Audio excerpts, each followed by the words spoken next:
Kalena dhammat sawanang etammang kalamutamang.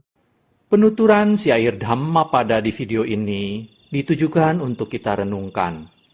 Penuturan bahasa Palinya bukan sebagai sarana pembelajaran pengucapan bahasa Pali yang benar. Meskipun demikian, penutur tetap berusaha sesuai kemampuannya untuk mengikuti aturan pengucapan menurut tata bahasa Pali. Namun dengan segala kerendahan hati, penutur memohon maaf atas kesalahan yang terjadi, baik dalam pengucapan maupun dalam pelantunan bahasa Pali dari bait-bait Dhammapada ini. Untuk syair Palinya, penutur memilih membacakan dari hard copy kitab Pustaka Dhammapada Pali Indonesia yang diterbitkan oleh Sangga Theravada Indonesia. Untuk terjemahan bahasa Indonesia dan kisah latar belakangnya, penutur memilih membacakannya dari sumber web samaggipala.or.id di bagian Dhammapada. Semoga syair Pali Dhammapada beserta arti dan kisah latar belakangnya ini dapat kita renungkan sehingga membawa manfaat kebijaksanaan bagi kita semua. Semoga semua makhluk berbahagia. Sadhu. Sadhu, sadhu. Terima kasih. Namo tassa bhagavato arahato samma sambuddhassa. Namo tassa bhagavato arahato samma sambuddhassa. Namo tassa bhagavato arahato samma sambuddhassa. Appamada Waga, kelompok bait tentang kewaspadaan. Bait 30. Appamadena magawa dewanang settatanggato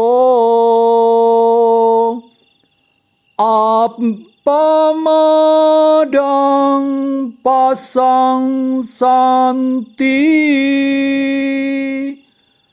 pamado garahito sada. Bait 30 artinya,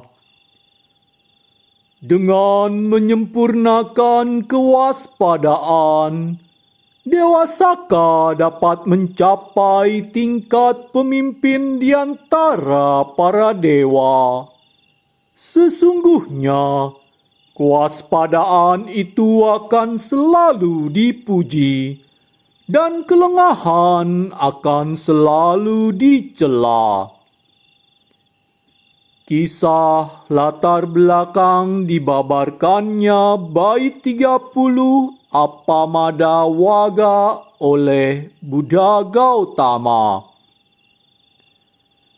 Kisah Magha. Suatu waktu, seorang pangeran Lichavi bernama Mahali datang untuk mendengarkan khotbah dhamma yang disampaikan oleh Sang Buddha. Khotbah yang dibabarkan adalah Sakkapanya Suttanta. Sang Buddha menceritakan tentang Sakka yang selalu bersemangat. Mahali kemudian berpikir bahwa Sang Buddha pasti pernah berjumpa dengan Sakka secara langsung. Untuk meyakinkan hal tersebut, dia bertanya kepada Sang Buddha. Sang Buddha menjawab, "Mahali, aku mengenal Sakka. Aku juga mengetahui apa yang menyebabkan dia menjadi Sakka." Kemudian beliau bercerita kepada Mahali bahwa Sakka, raja para dewa, Pada kehidupannya yang lampau adalah seorang pemuda yang bernama Magha, tinggal di desa Macala. Pemuda Magha dan 32 temannya pergi untuk membangun jalan dan tempat tinggal. Magha juga bertekad untuk melakukan 7 kewajiban. 7 kewajiban tersebut adalah: 1. Dia akan merawat kedua orang tuanya. 2. Dia akan menghormati orang yang lebih tua. 3. Dia akan berkata sopan. 4. Dia akan menghindari membicarakan orang lain. 5. Dia tidak akan menjadi orang kikir, dia akan menjadi orang yang murah hati. 6. Dia akan berkata jujur. Dan 7. Dia akan menjaga dirinya untuk tidak mudah marah. Karena kelakuannya yang baik dan tingkah lakunya yang benar pada kehidupannya yang lampau, Magha dilahirkan kembali sebagai Saka, raja para dewa. Kemudian Sang Buddha membabarkan syair 30 berikut ini. Dengan menyempurnakan kewaspadaan, Dewa Saka dapat mencapai tingkat pemimpin di antara para dewa. Sesungguhnya, kewaspadaan itu akan selalu dipuji, dan kelengahan akan selalu dicela. Kalena dhammat savanang etamang kalamutamang